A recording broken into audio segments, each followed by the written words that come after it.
Narito na naman tayo para sa isang napaka-sweet at nakakakilig na love story nila Kalingap Edu at Ate Viancy. Mo ay aking makilala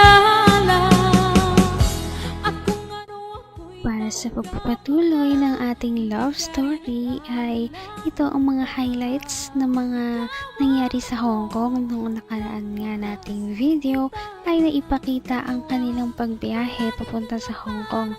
Ngayon ay finally ay nakalapag na din talaga sila.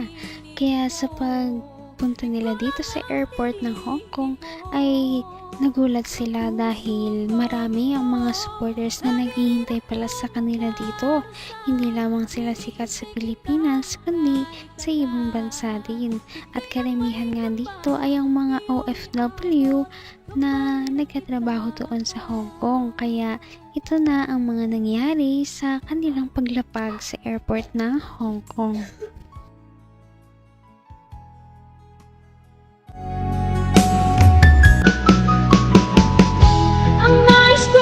Oy, hello ate. Oy, ate Pe. Ay! Ay, kanay! Kilala Hello, ko ate Pe. Siyempre naman. Ganda talaga. Ate pa talaga. Hi po. Hello po. Thank you po. Ganda lang.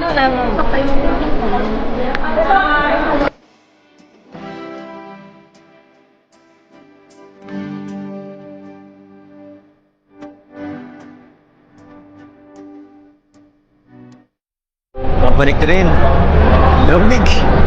Gaya pa rin ng dati. Ay, excited na ako. Ikaw? Excited na din. Lamig na ako. Ay, ano kaya Akala mangyayari? ko sa ang ano ko na. Ha? Akala ko sobrang lamig dito. Hindi mo ba?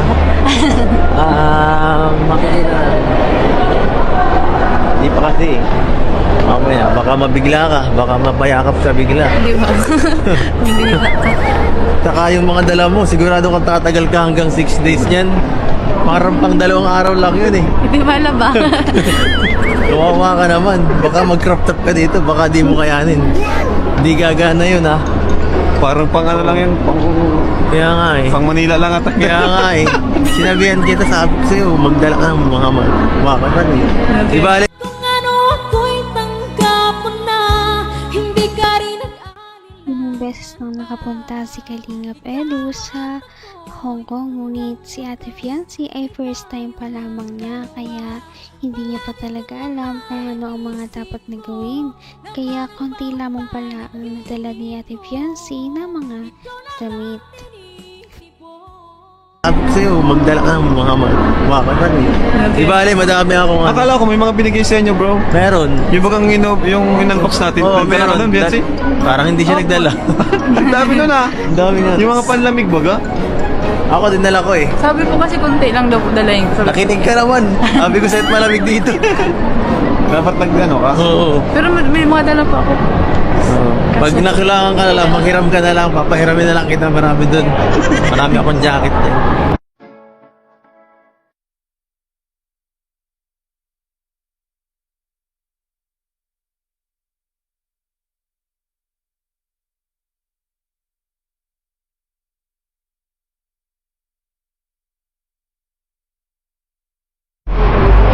Ang pagpabalik ni Kuya Bal.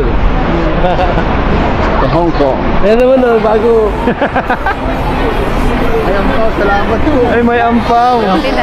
Thank you po. Salamat po. Magagamit ko to, wala pa akong pano.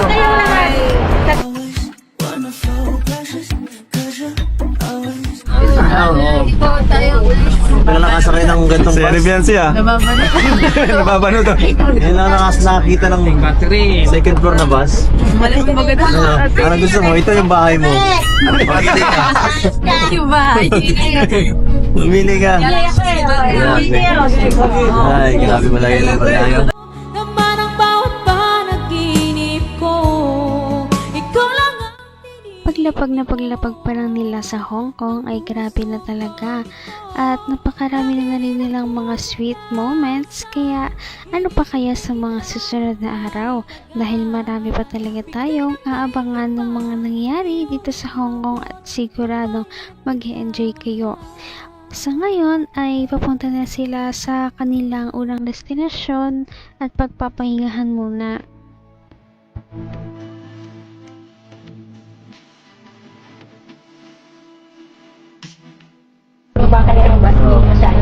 Maganda ka yan?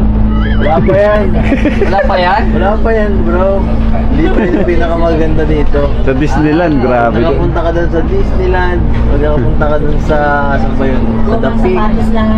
Baka mas lalo akong mapapawaw doon, bro. Yung pinuntahan baga natin nung gabi, nagsakay tayong ano. Oo, yung barko. Yung Bangka. barko ba yung bangka? Yung... Gabi yun, di ba? Yun yung ano natin eh, unang... Oo, yung unang gabi. Ang lamig dun. Ay. Dapat na-experience mo yung mga yun. Ma-Ocean Park pati tayo. Ay, ayos. Di pa tayo nakakatayo nun. Baby, anong tawag dyan, baby? Bus. Baby. Bus. Asan yung bus? Relax ka.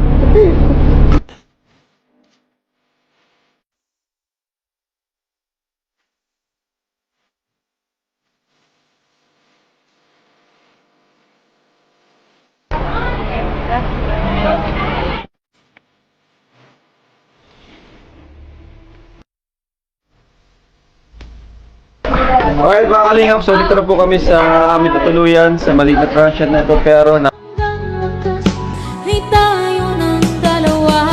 Palagi kang Todo picture at video naman si Ate Viancy dahil syempre ngayon lamang siya nakapunta sa ibang bansa kaya talagang tinitreasure niya ang bawat moments at gusto niya talagang makapture ang lahat ng ito. Kaya naman sa mga susunod na araw ay syempre parang i-expect natin na mapupuno ang storage ni Viancy ng mga pictures. Alright mga kalingap, so dito na po kami sa aming tutuluyan sa maliit na transient na ito, pero napakaganda, sulit na sulit po, ang daming kwarto. So ito yung first room po. Andyan si Ed. Sarah. Ang daming kwarto, ang daming ano, higaan. Ayan, meron pang higaan. Tapos, ito na po tayo. Ayan, andito na po sila ang mga tita natin. Hello! Tita Marie. Hello! Tita, Ate Belle! Ate Belle. Dito sila, Ate Fe. Sorry naman po. Ayan po, so may sala tayo dito. Dito yung sala natin. May ref na po. Kompleto na po. Ang ganda. Tapos may kwarto pa po dito. Thank you Ayan. Bibigyan mo ito t-shirt Ayan. Bali yan na po yung kwarto natin. order natin. Nagpapahinga na po si Jack. So, ayan po. And may dalawang toilet. Ayan dito. Itong CR na to, ang dami niyang ano. Daming door. Inodoro. Pwede magsabay-sabay. Ayun. Parang ano, design talaga siya para sa mga nag-travel, travelers. Tapos dito, oh, dalawang kwarto pa dito. Oo na dito. Andiyan sila, ano, Kuya Bal, yan si... Asat na. Ayan. Nakakatuwa talaga ang Kalingap team dahil sila ay palaging tumutulong sa kapwa kaya naman bumabalik talaga ang mga blessings sa kanila. Napakarami at dumadami pa ang kanilang mga sponsors hanggang ngayon kaya nakakapunta sila sa mga ganitong lugar. Sana nga ay masundan pa ang kanilang mga trip at sa susunod nating video ay malalaman na ninyo ang nangyari sa Hong Kong. Napaka-sweet talaga nila at napakabait ng tambalang ito kaya maraming sumusuporta. Kaya naman sana ipatuloy natin silang suportahan at mahalin si Viancy, si Kalingap Edu at ang Kalingap team. Yun lamang at maraming salamat sa panonood. Abangan natin kung magkakatuluyan ba talaga si Kalingap Edu at Viancy. Hanggang sa muli. Bye! Ngayon'y abot